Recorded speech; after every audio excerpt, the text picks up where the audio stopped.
결국은 한동훈 대 김문수 그리고 안철수 정도 이 세 사람의 전당대회 각축전이 펼쳐지는 건 아니냐라는 전망도 나오고 있습니다. 그 연장선 끝에 이 젊은 비대위원장의 거취와 관련된 논란도 자리 잡고 있습니다. 자, 김용태 비대위원장 얘기부터 한번 들어보겠습니다. 위기의 김용태 이야기 들어보시죠. 저희가 왜 졌는지를 당내 구성원들이 모르고 있는 거 아닌가 생각이 듭니다. 제가 의원들과 원외위원장들하고 이야기하면서 느끼는 것은 저희가 선거에서 이긴 정당 같다는 느낌입니다. 의원들과 원외위원장들과의 대화를 하면 할수록 느끼는 것은 둥글게 하는 게 좋은 거다. 좋은 게 좋은 거다. 이런 말씀들을 주로 많이 하고 계십니다. 개혁을 하지 않는다면 제 임기를 지켜나가는 것은 의미가 없다라는 말씀을 거듭 드리겠습니다. 그리고 우리 당은 젊은 정치인에 대한 생각부터 좀 바뀌어야 될 것 같습니다. 제가 선거 때 얼굴 마담이었습니까? 도대체 개혁안을 추진할 의지가 있는 건지 전 잘 모르겠습니다. 아쉽습니다. 선거에 이긴 정당처럼 행동하고 있는 이 태도가 정말 통탄스럽습니다. 정신 차려야 될 거라고 생각합니다. 이왕 이렇게 된 김에 김용태 비대위원장이 작심 발언을 다 쏟아내고 있는 겁니다. 개혁을 안 하면 내 임기는 의미가 없다라는 얘기를 했고요.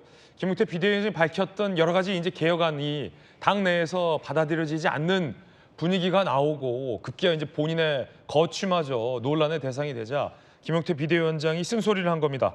내가 얼굴 마담이었냐? 우리 당 정신 차려야 된다. 이긴 당 같다라는 작심 발언을 한 겁니다. 참 좀 안쓰럽기도 한데 이태규 의원님, 우리 저 돌직구 멤버였기도 했는데 김용태 비대위원장이 네.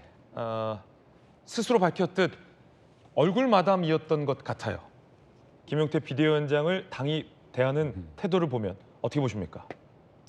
정말 잠깐 이용해 먹고 버리는 그런 이제 당의 어떤 액세서리나 얼굴 마담 정도로 지금 당이 김용태 비대위원장을 대한다면 저는 국민의힘은 정말 희망이 없다고 생각을 합니다. 지금 모든 언론이 한결같이 왜 국민의힘이 대선에서 참패했는지 다 동일하게 그 원인을 진단해주고 해법을 제시하는데 방향이 다 비슷합니다. 다 이대로는 안 된다는 거거든요. 그리고 또 김용태 비대위원장도 이대로는 안 된다고 이제 자기 주장을 하고 있는데 당에서는 이대로가 안 된다가 아니라 이대로가 좋다고 하는 사람들이 분명히 있습니다. 이 사람들이 지금 다수를 차지하고 있기 때문에 지금 김용태 비대위원장이 나와서 본인 어떤 분노겠죠. 뭐 이런 부분들을 지금 국민들한테 직접적으로 설명하고 호소하고 있는 것이 아닌가. 이런 부분에서 저도 지금 국민의힘을 바깥에서 이렇게 지켜보면 네. 정말 한심하다.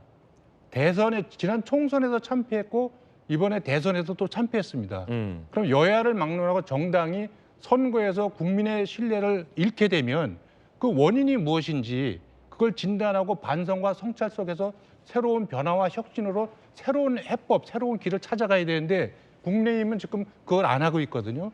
지난 총선에서 참패하고도 그때 좀 허접한 총선 백서 하나 만들었는데 그 허접한 백서 내용이라도 단 한 가지라도 그것이 국정 운영에 반영이 됐는지 정당 운영에 반영이 됐는지 이런 부분을 찾아보면 하나도 없거든요. 저는 그런 연장선상 속에서 결국은 권력의 줄서기, 줄대기를 일관하다가 저는 불법 계엄 사태까지 벌어졌고 결국은 대통령이 탄핵되고 이번 조기 대선에서 결국 참패한 여기까지 일련의 과정을 보면 사실 뭐 지금 이재명 대통령이나 민주당이 잘했다기보다는 결국은 윤석열 전 대통령하고 윤석열 추종하는 그분들의 어떤 정치적 자살 과정이었다고 보거든요. 이번 대선은 사실 민주당의 승리라기보다는 윤석열 전 대통령의 정치적 자살이 성공했다. 이렇게 좀 냉소적으로 표현하는 것이 저는 더 맞다고 봅니다.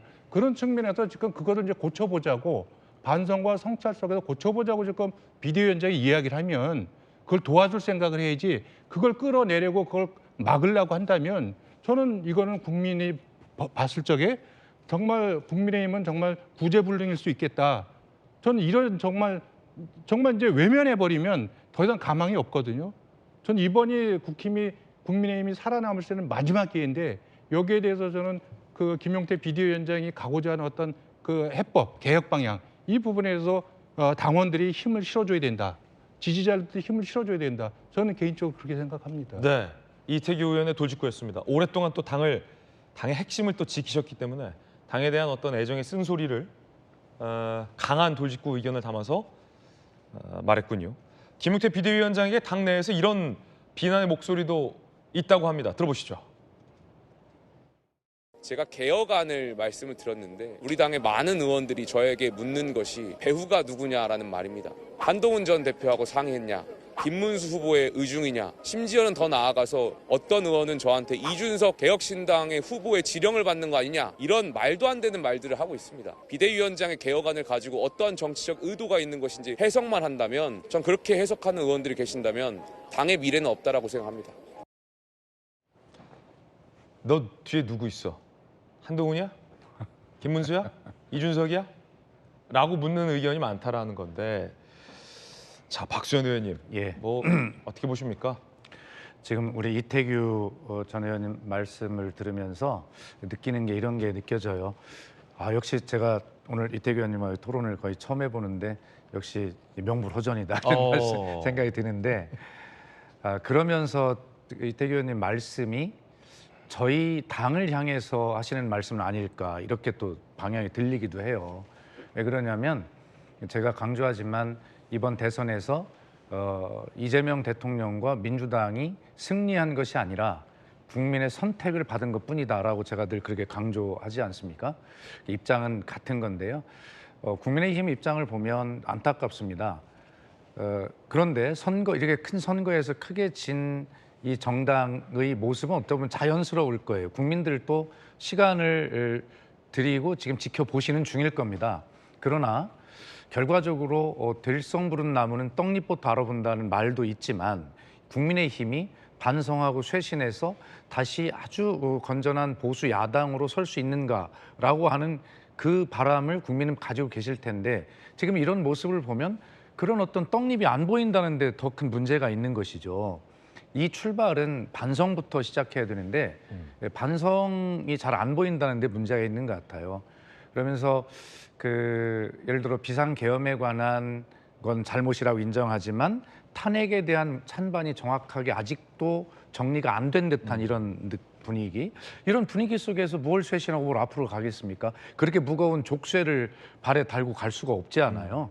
그래서 그 문제는 좀 잘 정리하고 새로운 출발을 하는 모습을 국민에게 또 국민의힘을 지지하는 국민들에게 희망을 줘야 되는데 지금은 그런 게 안 보이죠.